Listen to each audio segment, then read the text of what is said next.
Oscar says bastard, Big Bird says hell, and Grover says damn. This movie's a masterpiece.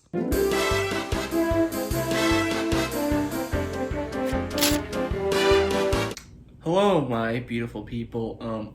It is 12:30 a.m. and I just saw Street Gang, How We Got to Sesame Street, and yeah, that was really good. I'm not gonna lie, it's a really good movie. Sorry, Elmo, they didn't mention you once, so yeah, you're kind of pointless for on display. Plus, can't really see you. No, I can't.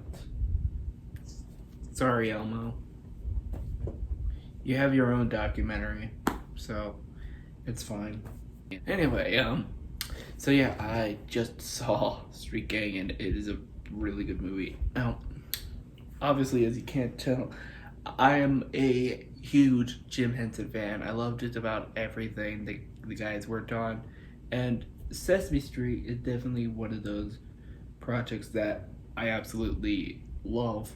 The characters, the songs, the lessons, just everything that the show stands for, that it's done, I absolutely love.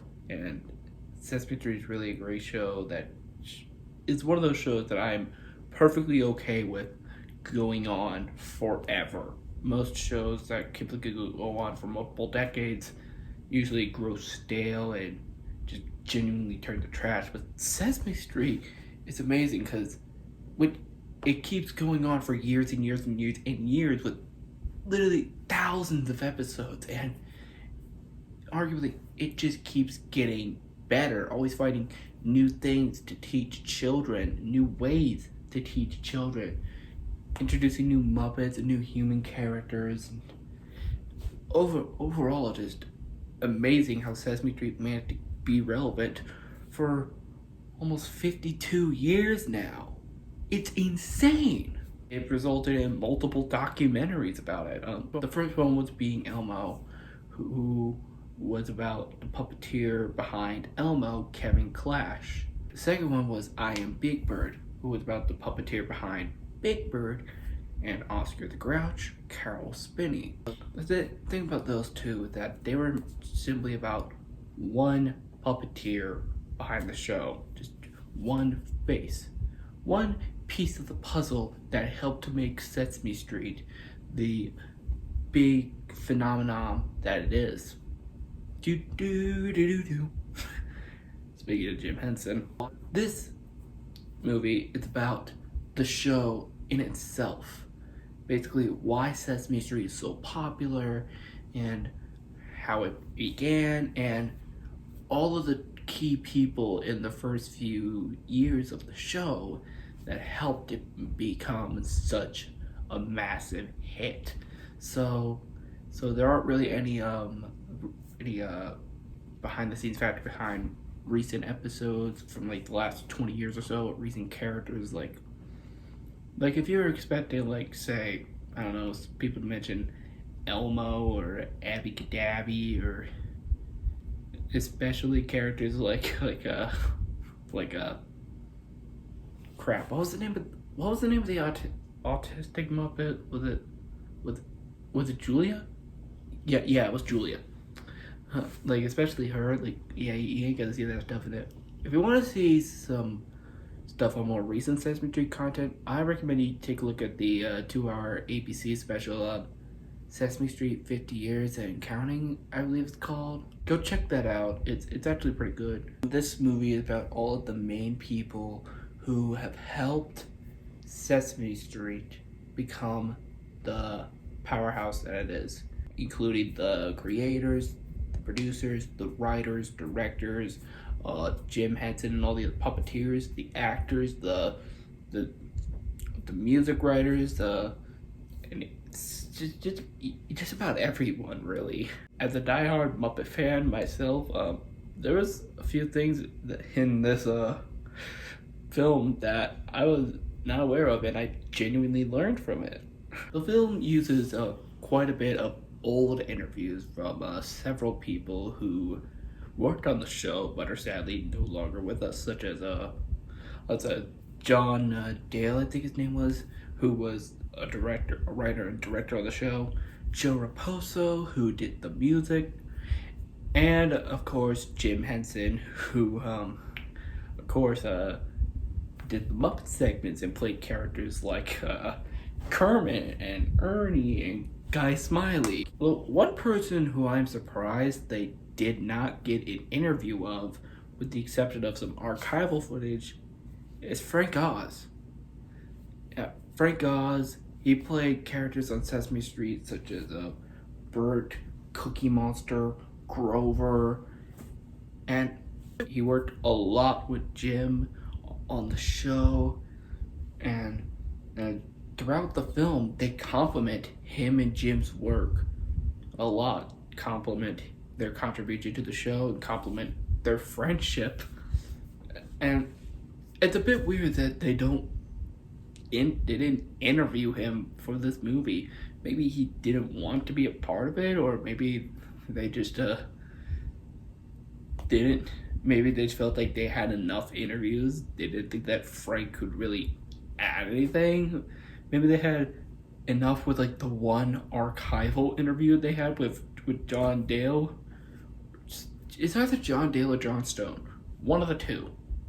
One person who they did get to interview was Carol Spinney, who was the original performer for Big Bird and Oscar the Grouch. And he continued to play Big Bird and Oscar for over 45 years, till he retired from performing them in 2015, well, from puppeteering in 2015, and in 2018 he retired from doing the voices for them. And then a year later he sadly passed away, not long after the show's 50th anniversary. And I guess at some point before he passed away, he managed to film some interviews for this movie, and yeah, it was really heartbreaking seeing Carol Spinney in this movie, especially when with two scenes that both involve him as Big Bird. One was the scene where they show Mr. Hooper's death. They show the Mr. Hooper's death scene, and that scene always ends up winding in just about every single Sesame Street documentary or TV special, whatever. It just gets me. That scene gets me every time. Whenever they show it, like in any shape or form, no matter how many times I see it, I always get emotional watching it. It's very rare that I will cry during the scene because I've seen it so many times, but specifically the shot of Maria where she is actually crying, like that is just, oh my god. And all the actors during that scene were actually crying. There was no acting there. I mean, even Carol Spinney, he was crying underneath Big Bird. They had to add Big Bird's tears, but he was still crying underneath the puppet. It was that much of an emotional scene, and they only did one take, and that was incredible. And the other scene that got to me was when they cut the footage of Jim Henson's funeral, and they see Big Bird singing Being Green. And if you thought that Carol Spinney during the Mr. Hooper's death scene was sad, my god, you have not seen this clip of Big Bird at Jim Henson's funeral. Like, you can hear it in his voice, you can see it in his performance as Big Bird, that he is sad. He's nearly in tears. He's nearly from sobbing, being on the brink of tears as performing Big Bird singing Being Green, and it's very emotional. And when he says thank you, Kermit, at the end. Oh, man. Man, that hits hard, bro. That hits hard. However, there are a couple problems that I do have with the movie. One is that, again, it only covers like the first 20 years of Sesame Street's existence, really up to Jim Henson's death. Like, they don't talk about like all the other heavy subjects that Sesame Street talked about, like incarceration, some of the racism, autism, and all that type of stuff. They don't even mention the character of Elmo, and especially the Tickle Me Elmo craze. But there's only so much you can do in one movie, and I think they mainly just wanted to focus on how the show got famous initially. They focus on the music quite a bit. They focus on Joe Raposo's music quite a bit. They talk about being green. That was the main one that they mentioned.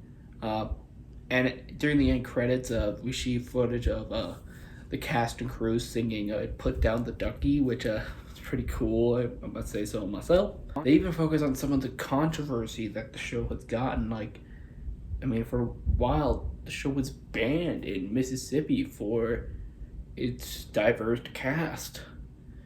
When Mississippi saw how positive the effects were on children, they put the show back on the air. I mean, that was something that I knew about. So, I have to say that I'm better than anyone else who hasn't seen this before, but Screen Media, HBO, call me. So overall, this movie was just a great time. I really enjoyed myself watching this. Overall, if you grew up watching Sesame Street and you want to know more about the history of the show, then this is the no-brainer. Check it out.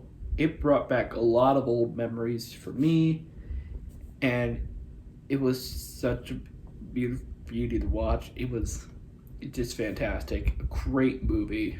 But anyway, guys, that's what I thought of Street Gang. That is it for this video. What did you guys think of the movie? And what is your absolute favorite Sesame Street moment? Please let me know down in the comments below. For me, I can't choose, really. There were just so many amazing moments throughout the 50+ year history of the show. Although in terms of recent stuff, during the 50th anniversary special, when Kermit the Frog sang "Being Green" with Elvis Costello, that was actually pretty sweet. And the recent clip where Elmo talks with the new Black Muppets about why they're black, I really liked that too. That was really cool. And in terms of classic stuff, of course, gotta get the obvious. C is for cookie, rubber ducky, being green, stuff like that. It sounds a little obvious. I always really loved that book with Grover, that the monster at the end of this book. They turned that into an animated special on HBO Max. I haven't checked it out yet, but it looks pretty cute. Yeah, that book, really sweet, really cute. Follow That Bird was a really good movie. Tickle Me Elmo. So many great Sesame Street memories, man. So many great Sesame Street memories. It's impossible to just pick one. So, but still, what is your absolute favorite? You know what? Scratch that. It's when Star Wars made an appearance. Yeah. Anyway, guys, that is it for this video. Be sure to leave a like. Be sure to comment below. Be sure to subscribe and ring the bell for more whatever the frick this was. I just talk about the crap I like, man. Talk about the crap I like. And I like Sesame Street. Anyway, guys, I'll see you later. Bye.